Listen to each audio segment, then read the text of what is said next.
তেল শেষ, বাংলাদেশে তেল শেষ, বন্ধ হতে যাচ্ছে অনেক কলকারখানা, গার্মেন্টস ফ্যাক্টরি। হ্যাঁ সত্য, এটা কোনো গুজব না, এটা আন্তর্জাতিক সতর্কতা।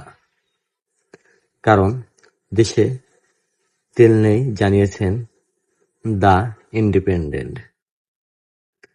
আর আপনি কি ভাবতে পারছেন বাংলাদেশে তেল না আসলে কি কি ক্ষতি হতে পারে? বন্ধ হতে যাচ্ছে অনেক কলকারখানা, গার্মেন্টস ফ্যাক্টরি। কারণ জ্বালানি সংকট। আর জ্বালানি সংকট হলেই শুধু কলকারখানা, গার্মেন্টস ফ্যাক্টরি বন্ধ হবে না, বন্ধ হবে যানবাহন। আর যানবাহন বন্ধ হলেই সবকিছুই আস্তে আস্তে বন্ধ হবে, সবকিছুর দাম বাড়তে থাকবে। এমনকি খাবারের সংকটও দেখা দিতে পারে। কারণ আবাদির জমিতে পানি সেচের মেশিনগুলো বন্ধ থাকবে, ফলে জমি ফেটে উঠবে, চাষ হবে না। কারণ আমাদের যেখান থেকে জ্বালানি আসে সেখানে যুদ্ধ থাকার কারণে আসতে পারছে না। আর শুধু বাংলাদেশে তা না, দেশের বিভিন্ন রাষ্ট্রেই সংকট।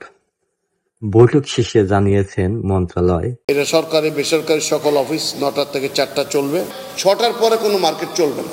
খাবার দোকান, ওষুধের দোকান, এইরকম জরুরি যেটা অত্যাবশ্যক সবার সবসময় যা থাকে সেগুলো খোলা থাকবে। সরকারি বেসরকারি অফিস খোলা থাকবে 9টা থেকে 4টা পর্যন্ত। হোটেল, মার্কেট বন্ধ থাকবে 6টার পর থেকে।